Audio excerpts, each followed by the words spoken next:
Hi student, welcome to Study with Rose YouTube channel. இன்னைக்கு class 10th example 1.3 பார்க்கலாம். Let a equal to x belongs to n 1 less than x less than 4 அப்படின்னு ஒன்று கொடுத்துருக்காங்க. என்னது natural numbers. இது எப்படி கண்டுபிடிக்கணும் அப்படின்னு ஃபஸ்ட்டு ஸ்டார்டிங்லேருந்து ஒரு டெஃபினிஷனோட சொல்கிறேன். அப்போ உங்களுக்கு ஈஸியாகவே அண்டர்ஸ்டாண்ட் ஆகும். ஓகேவா? இப்போ நல்லா கவனிங்க. இப்போ 1 less than or equal to x less than 5 இந்த இப்படி ஒரு less than இப்படி போட்டால் என்னது இப்படி போட்டால் உங்களுக்கு தெரியும் less than அது கீழே ஒரு அண்டர்ஸ்கோர் போட்டாங்க அப்படின்னா அது என்னது less than or equal to இந்த less than or equal to போட்டாங்க அப்படின்னா அதுக்கு என்ன மீனிங்னா இந்த முன்னாடி இருக்கிற நம்பரை நம்ம ஃபஸ்ட்டு கண்டிப்பாக எழுதிக்கணும். ஓகேவா? less than or போட்டாங்கன்னா என்ன பண்ணணும், முன்னாடி இருக்கிறத நம்ம கண்டிப்பாக எழுதிக்கணும். அப்போ என்ன வரும், 1 கண்டிப்பாக வரும். 1க்கு அப்புறம் 2 3 4 இதில் நம்மளுக்கு ஈக்குவல் டு போட்டிருக்காங்களா, அண்டர்ஸ்கோர் பண்ணியிருக்காங்க, லெஸ் தென் ஆர் ஈக்குவல்ட்டாக இருக்கா, இல்லை லெஸ் தென்னாக தான் இருக்குது. ஸோ நம்ம இந்த நம்பர் என்ன பண்ணக்கூடாது, எழுதக்கூடாது, இதுக்குள்ளேயே முடிச்சுக்கணும். இதுதான் இதோட மீனிங். ஓகேவா? இப்போ நெக்ஸ்ட் பார்க்கலாமா? இப்போ a equal to x belongs to N என்னது நேச்சுரல் நம்பர். இப்போ 1 இருக்குது, இல்லை less than or equal to இருக்கா, இல்லை. ஸோ நம்ம இந்த 1 என்ன பண்ண வேண்டாம், ரைட் பண்ண வேண்டாம். அப்போ நம்ம எப்படி எழுதலாம், a equal to set of all இந்த 1 ரைட் பண்ணக்கூடாது. 1க்கு அப்புறம் 2 3 இந்த 4 ரைட் பண்ணலாமா, பண்ணக்கூடாது. எதுக்கு, கீழே அண்டர்ஸ்கோர் இல்லை. ஸோ இதை நம்ம என்ன பண்ணக்கூடாது, ரைட் பண்ணக்கூடாது. அப்போ நம்மளோட ஆன்சர் என்ன வரும், a ஈக்குவல் டு 2,3. நெக்ஸ்ட் அதேமாதிரி பாருங்கள், டபிள்யூன்னா என்னது, ஹோல் நம்பர். ஹோல் நம்பர் எதுலேருந்து ஸ்டார்ட் ஆகும், 0லேருந்து ஸ்டார்ட் ஆகும். இப்போ 0 லெஸ் தென் ஆர் ஈக்குவல்ட்டுன்னு கொடுத்துருக்காங்க. ஈக்குவல்ட்டு நம்ம என்ன பண்ணணும், less than or equal to greater than or equal to அப்படின்னா அதுக்கு முன்னாடி இருக்கிறத நம்ம என்ன பண்ணிக்கணும், கம்பல்சரியாக நம்ம ரைட் பண்ணிக்கணும். ஓகேவா? அப்போது b ஈக்குவல் டு 0 1 2 ரைட் பண்ணலாமா, பண்ணக்கூடாது. எதுனா லெஸ் தென் மட்டும் தான் கொடுத்துருக்கு, less than or equal to கொடுக்கல. ஸோ நம்ம 2 என்ன பண்ணக்கூடாது, ரைட் பண்ணக்கூடாது. அப்போ 0,1. நெக்ஸ்ட் சி பாரு, எக்ஸ் பிலாங்ஸ் டு என்னன்னு இருக்கு. என்னென்ன என்னது, natural number. Natural numbers always start with 1. அப்போ அந்த 1ல் இருந்தால் நேச்சுரல் நம்பர் என்னாகும், ஸ்டார்ட் ஆகும். இங்கே எக்ஸ் லெஸ் தென் 3 இது மட்டும் தானே கொடுத்துருக்காங்க. இது நான் எப்படி கண்டுபிடிக்கிறது அப்படின்னா, அதுக்கு தான் முன்னாடி என்ன கொடுத்துருக்காங்க, எக்ஸ் வந்து எதில் தான் இருக்குமா, என்லேருந்து இதாக இருக்கும். அப்போ என்னென்ன என்னது, நேச்சுரல் நம்பர். அப்போ 1லேருந்து ஸ்டார்ட் ஆகும். அப்படி என்ன பண்ணிக்கணும், 1 எதுலேருந்து ஸ்டார்ட் ஆகணுமோ அதுலேருந்து எழுதிக்கணும். ஓகேவா? இதில் நம்ம அண்டர்ஸ்கோர் போட்டுக்கா போடலாம் பார்க்கணும்னா ஸ்டார்ட் ஆகிறது 1,0 சாரி 0 வராது, 2 வரும். அப்படி தானே, 1க்கு அப்புறம் 2 தானே வரும். அப்போ 1,2 3 போடலாமா, போடக்கூடாது. ஏன்னா லெஸ் தென் மட்டும் தான் இருக்குது, less than or equal to இல்லை. அதனால் நம்ம என்ன பண்ணக்கூடாது, இந்த 3யை போடக்கூடாது. அப்போ 1,2 இப்படி தான் இது கண்டுபிடிக்கணும். ஓகேவா? இப்போ நம்ம கொஸ்டின் போகலாமா, கிவன். இப்போ ஏ நம்ம கண்டுபிடிச்சோமா, ஏ என்ன கண்டுபிடிச்சோம், a equal to 2,3, b equal to 0,1, c equal to 1,2. சியோட வேல்யூ தான் என்னது, 1,2. இப்போ அந்த வேல்யூவை நீங்கள் எழுதிக்கோங்க. கிவன் போட்டு என்னது நீங்கள் கொஸ்டின் அட்டன் பண்ணாலும் கொஸ்டின் என்ன கொடுத்துருக்காங்களோ அதை ஃபஸ்ட்டு கிவன் போட்டு நீங்கள் ஃபஸ்ட்டு எழுதுங்க. ஓகேவா? கிவன் எழுதிட்டு நெக்ஸ்ட் நம்ம என்ன பண்ணணும், ஒரு கொஸ்டின் கொடுத்துருக்காங்க, a cross b union c equal to a cross b union a cross c அப்படின்னு கொடுத்துருக்காங்க. இப்போ நம்ம ஃபஸ்ட்டு இது வந்து LHS சொல்லுவோம், இது RHSன்னு சொல்லுவோம்.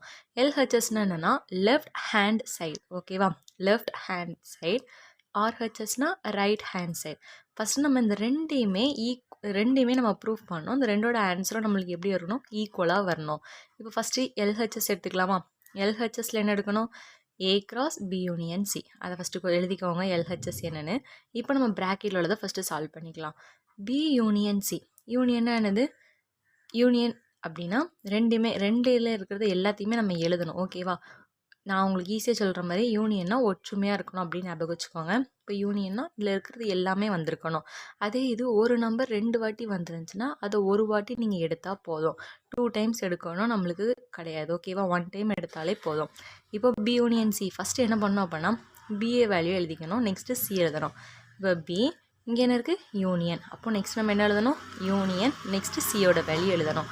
இப்போ இந்த ரெண்டுலேயும் என்னெல்லாம் இருக்குது, 0,1,2.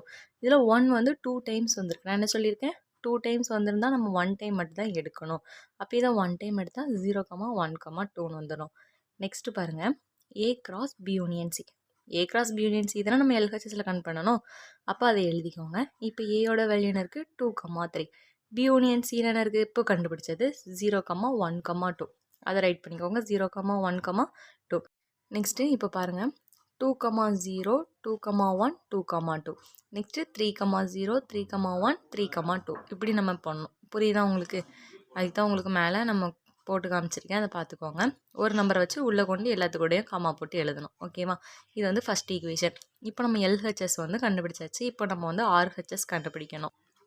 ஆர்ஹெச்எஸ்குள்ளே எழுதிக்கோங்க A cross B union A cross C.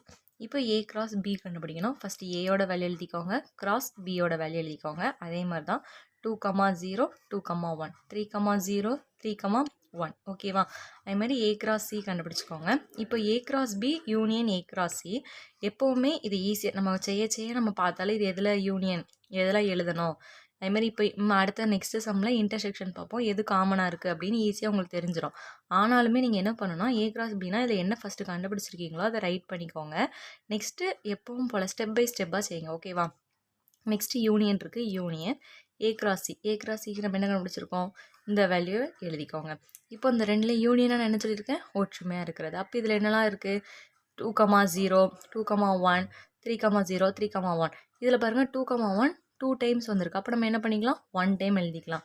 அதேமாதிரி 3,1 எத்தனை டைம்ஸ் வந்திருக்கு, 2 டைம்ஸ் வந்திருக்கு. ஸோ நம்ம இதை என்ன பண்ணிக்கலாம், 1 டைம் எழுதி யூனியன் தானே பண்ண சொல்லியிருக்காங்க, அப்போ ஒற்றுமையாக இருக்கணும் எழுதி. இது வந்து செகண்ட் ஈக்குவேஷன். இப்போ from 1 and 2 are equal, LHS equal to RHS, hence proof. ஓகேவா?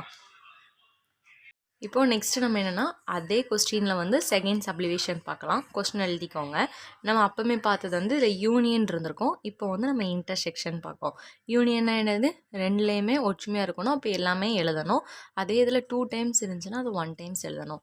இப்போ என்னது இன்டர்செக்ஷன். இன்டர்செக்ஷன் என்னது, காமனாக இருக்கிறத எழுதணும். ஓகேவா? இப்போ வந்து இந்த செட்லேயே அந்த செட்லேயே எது சேமாக இருக்கோ அதை எழுதுனா போதும். அதுதான் இன்டர்செக்ஷனோட மீனிங். இப்போ நம்ம அதே மாதிரி தான் எல்ஹெச்எஸ் ஃபஸ்ட்டு எழுதிக்கோங்க. இப்போ பி இன்டர்செக்ஷன் சி ஃபஸ்ட்டு ப்ராக்கெட்டில் உள்ளதாக சால்வ் பண்ணணும். So B intersection C. பியோட வேல்யூ எழுதிக்கோங்க 0,1. இன்டர்செக்ஷன் சியோட வேல்யூ 1,2. இந்த ரெண்டுலேயே எது சேமாக இருக்குது, காமனாக இருக்கிறது 1 தான் இருக்குது. ஸோ அது 1. ஓகேவா? Next A cross B intersection C. இப்போ ஏயோட வேல்யூ எழுதிக்கோங்க, பி இன்டர்செக்ஷன் சியோட வேல்யூ எழுதிக்கோங்க. அதே மாதிரி தான் இப்போ என்ன எழுதணும், 2,1 3,1. இதுதான் first equation. Next RHS question எழுதிக்கோங்க. இப்போ நம்ம என்ன கண்டுபிடிக்கணும், A cross B intersection A cross C கண்டுபிடிக்கணும். ஏ கிராஸ் பினா ஏயோட வேல்யூ எழுதிக்கோங்க, நெக்ஸ்ட்டு பியோட வேல்யூ எழுதிக்கோங்க. இப்போ 2,0 2,1 3,0 3,1. இந்த ரெண்டுமே நம்ம இப்போ இதை கண்டுபிடிச்சாச்சு. ஏ கிராஸ் பி கண்டுபிடிச்சாச்சு. நெக்ஸ்ட் என்ன ப்ராக்கெட் கண்டுபிடிக்கணும், ஏ கிராஸ் சி கண்டுபிடிக்கணும். இப்போ ஏ கிராஸ் சி. ஏயோட வேல்யூ எழுதிக்கோங்க, சியோட வேல்யூ எழுதிக்கோங்க. ஏயோட வேல்யூ 2,3, சியோட வேல்யூ 1,2. அதுமாதிரி இப்போ 2,1 2,2 3,1 3,3. ஓகேவா? Next A cross B intersection A cross C. A cross பினா நம்ம என்ன ஆன்சர் கண்டுபிடிச்சிருக்கோமோ அதை எழுதிக்கோங்க. இன்டர்செக்ஷன் ஏ கிராஸ் சி என்ன கண்டுபிடிச்சிருக்கோமோ அந்த ஆன்சர் எழுதிக்கோங்க. ஓகேவா? இப்போ எதில் எது இன்டர்செக்ஷன் காமனாக இருக்குது, 2,1 இருக்குது, 3,1 இருக்குது. அப்போ 2,1 3,1 தான் ஆன்சர். இப்போது பாருங்கள், நல்லா பாருங்கள். இது வந்து செகண்ட் ஈக்குவேஷன். என்ன வந்திருக்கு, 2,1 3,1. இது ஃபஸ்ட் ஈக்குவேஷன் பாருங்கள், 2,1 3,1. அப்போ ஃபஸ்ட் ஈக்குவேஷனும் நம்மளுக்கு அந்த செகண்ட் ஈக்குவேஷனும் நம்மளுக்கு எப்படி வந்திருக்கு, ஈக்குவலாக வந்திருக்கு. So from 1 and 2 are equal. ஒன்றும் ஃபஸ்ட் ஈக்குவேஷனும் செகண்ட் ஈக்குவேஷனும் எப்படி இருக்குது, ஈக்குவலாக இருக்குது. Therefore LHS equal to RHS, hence proved. Thank you student.